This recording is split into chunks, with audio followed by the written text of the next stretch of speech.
அந்த அற போராட்டத்திற்கு அணி சேர்க்கும் விதமாக மனிதநேய ஜனநாயக கட்சியின் மாநில தலைவர், முன்னாள் நாகப்பட்டினத்துடைய சட்டமன்ற உறுப்பினர், சமுதாய போராளி அண்ணன் தமீம் அன்சாரி அவர்கள் நம்முடைய போராட்டத்திற்கு வலு சேர்க்கும் விதமாக ஆதரவளிக்க வந்திருக்கிறார்கள். இந்த போராட்டம் என்பது அறவழி போராட்டமாக நாம் தொடர்ந்து போராட்டத்தின் வாயிலாக வெளிப்படுத்திக் கொண்டிருக்கிறோம். சமூக ஊடகங்களின் வாயிலாக இது வட்டி தொட்டி எல்லாம் பார்க்கப்பட்டு வருகிறது. இந்த போராட்டம் இன்னும் மீடியமாக நடக்க வேண்டுமா அல்லது இத்தோடு முடித்துக் கொள்ள வேண்டுமா என்பது நகராட்சியுடைய கையில் தான் இருக்கிறது. இனி வரக்கூடிய காலங்களில் சமுதாய தலைவர்களும் ஜனநாயக சக்திகளும் வர இருக்கிறார்கள். அதன் அடிப்படையிலே இன்றைய தினம் நம்மிடையே வந்திருக்கக்கூடிய சகோதரர் மனிதநேய ஜனநாயக கட்சியினுடைய மாநில தலைவர் தமீமுன் அன்சாரி அவர்கள் நம்மிடையே சில கருத்துக்களை எடுத்து வைக்க இருக்கிறார்கள். கொஞ்சம் ஓரமா நிகரற்ற அன்புடையவனாகிய ஏகோரவனின் திருநாமத்தால் தொடங்குகின்றேன். இமாம் ஷாஃபி கல்விக்கூடத்தை பாதுகாக்க வேண்டும் என்ற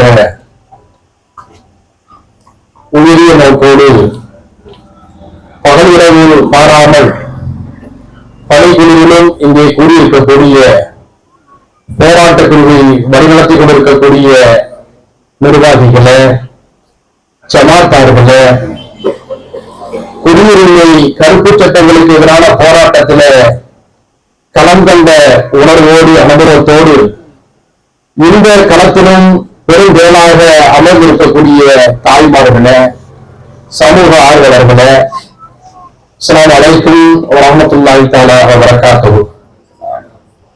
தமிழகத்தில சிறுபான்மை மக்கள், குறிப்பாக முஸ்லிம் மக்கள் நிறைந்து வாழக்கூடிய முதல் 10 ஊர்கள் என்று பட்டியலிட்டால் அந்த 10 ஊரில் முதல் 5 இடத்திலே வரக்கூடிய ஊராக இந்த அதிராம்பட்டினம் இருக்கின்றது.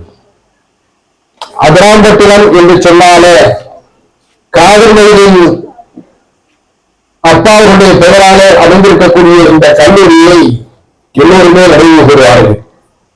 அதிராம்பட்டினத்தில இந்த ஊரைச் சேர்ந்த நம்முடைய முன்னோர்கள் பெருந்தன்மையோடு பாரி அளவிலான தூர நோக்கோடு இந்த கல்லூரியை உருவாக்கிய காரணத்தினால்தான் இந்த கல்லூரியில் படித்த பலர் அரசாங்கத்துடைய மாநில அளவிலும் தேசிய அளவிலும் உயர் பதவிகளில் வகிக்கிறார்கள். பல நாடாளுமன்ற உறுப்பினர்களையும் பல சட்டமன்ற உறுப்பினர்களையும் பயிற்றுவித்த கல்லூரி அதிராம்பட்டினம் காவல்நிலைய கல்லூரி. மத்திய அமைச்சர்களும் மாநில அமைச்சர்களும் இந்த கல்விக்கூடத்திலிருந்து உருவாகி இருக்கிறார்கள். முழு தேசத்துக்கும் சேவையாற்றக்கூடிய அரசியல் தலைவர்களையும் அதிகாரிகளையும் சமூக ஆர்வலர்களையும் சாதி மத பேதமின்றி உருவாக்கிய கல்லூரியை பெற்றிருக்கக்கூடிய இந்த அதிராம்பட்டினத்தில் ஒரு கல்விக்கூடத்தை நடத்துவதற்கு ஒரு அரசு சார்ந்த நிர்வாக பொறுப்பில் இருக்கக்கூடிய ஒருவரே இடையூறாக இருக்கிறார் என்பது நமக்கெல்லாம் வலியாகவும் வேதனையாகவும் இருக்கிறது. நாட்டில் ஆக்கிரமிக்கப்பட்ட இடங்கள் ஏராளம். அவற்றையெல்லாம் மீட்டெடுப்பதற்கு பிரதமரோ முதலமைச்சரோ ஆளுநர்களோ அரசு அதிகாரிகளோ போய் அக்கறை காட்டுகிறார்களா என்ற கேள்வி பொதுமக்களிடம் இருக்கிறது.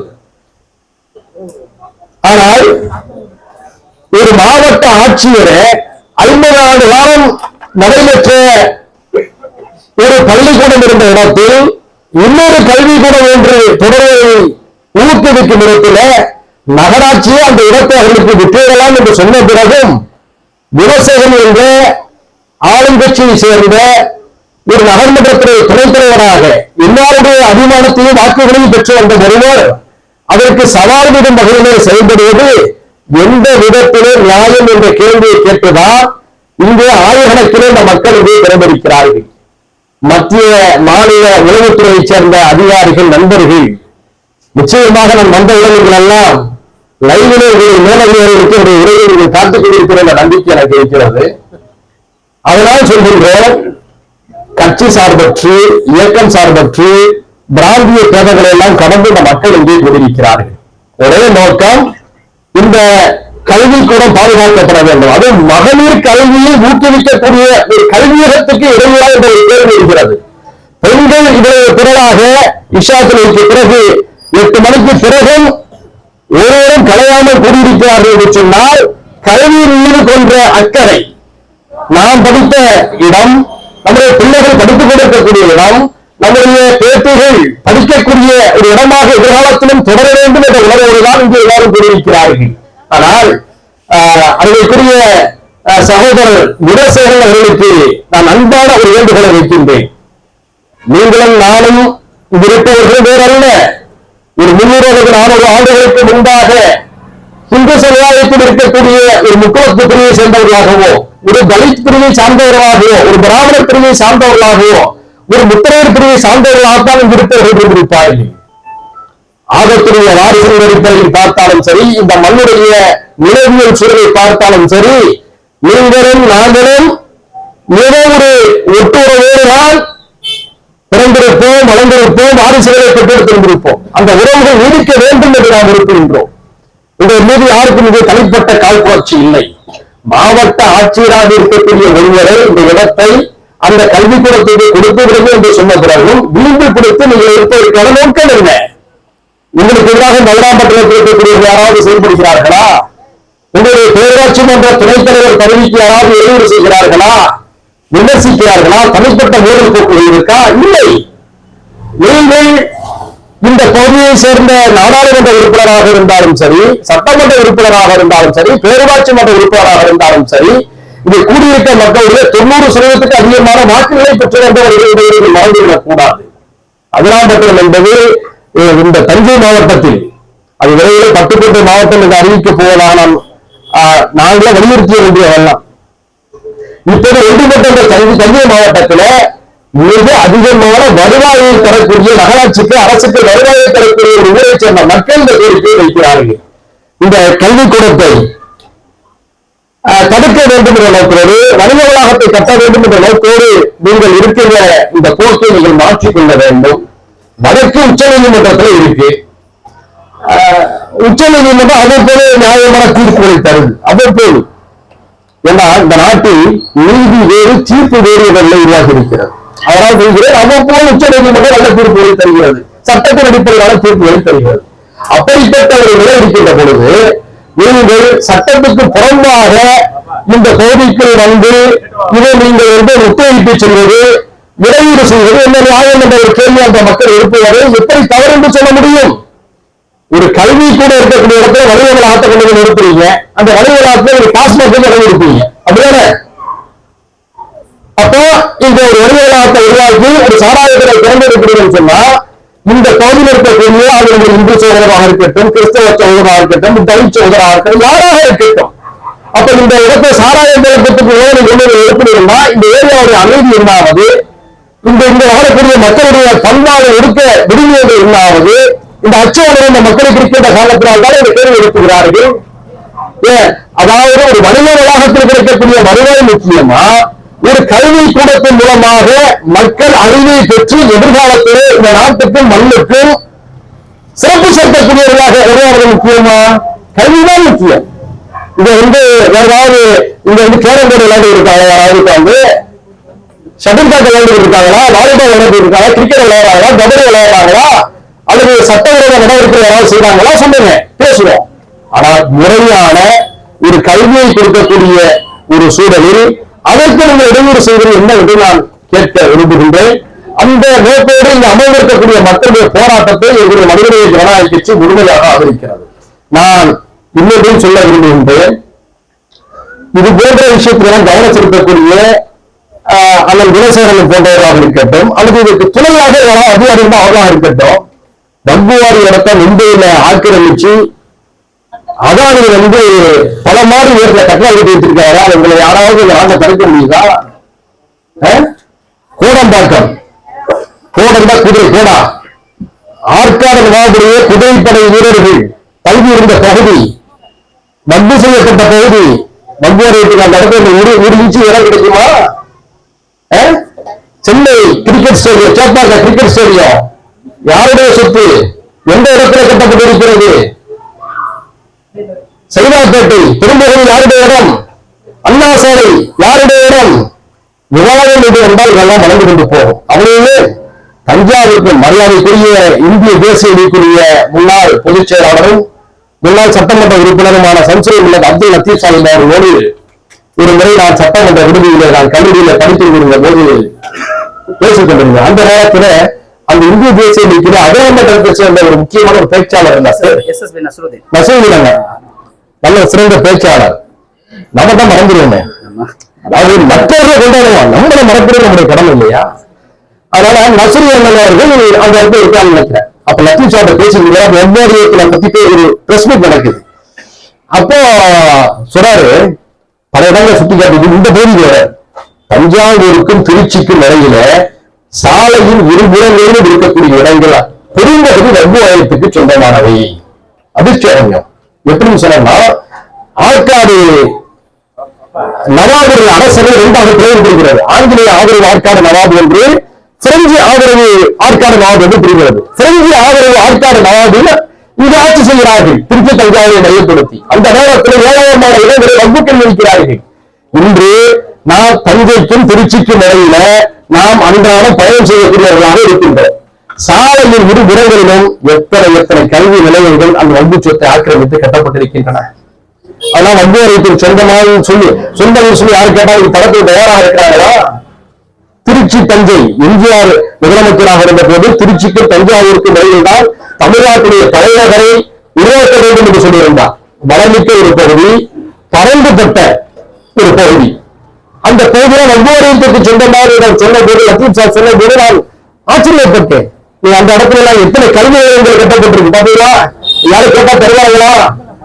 இதெல்லாம் ஏன் சுட்டி காட்டுகிறேன்னு சொன்னோம்னா, நாட்டில் பெரும்பகுதியான இடங்களை வகுவாரியம் இடம்பெறுகிறது. இந்த சமூகம் பறிமுறுத்திருக்கிறது. அப்படிப்பட்ட ஒரு நிலையில இந்த நாட்டுக்கு பல அரசியல் தலைவர்களை, மத்திய அமைச்சர்களை, மாநில அமைச்சர்களை, சட்டமன்ற உறுப்பினர்களை, நாடாளுமன்ற உறுப்பினர்களை, உயர் அதிகாரிகளை தந்த காவிரிமங்கல் கல்லூரி எழுதி கொண்டிருக்கக்கூடிய இந்த சிறப்புக்குரிய அகலாபட்டணத்தில கல்விக்காக ஒரு இடத்தை அந்த மக்கள் தாருங்கள் என்று கேட்கின்ற போது அதை தடுப்பதும் எதிர்ப்பதும் உச்ச நீதிமன்றத்திலே வழக்கு இருக்கின்ற போது அத்துமீறி நிறைந்து அதை சேதப்படுத்துவதும் மாபெரும் குற்றம் என்பதை இந்த நேரத்தில் ஆணித்தரமாக மீண்டும் அழுத்தமாக பதிவு செய்ய நாங்கள் கடமைப்பட்டிருக்கின்றோம்.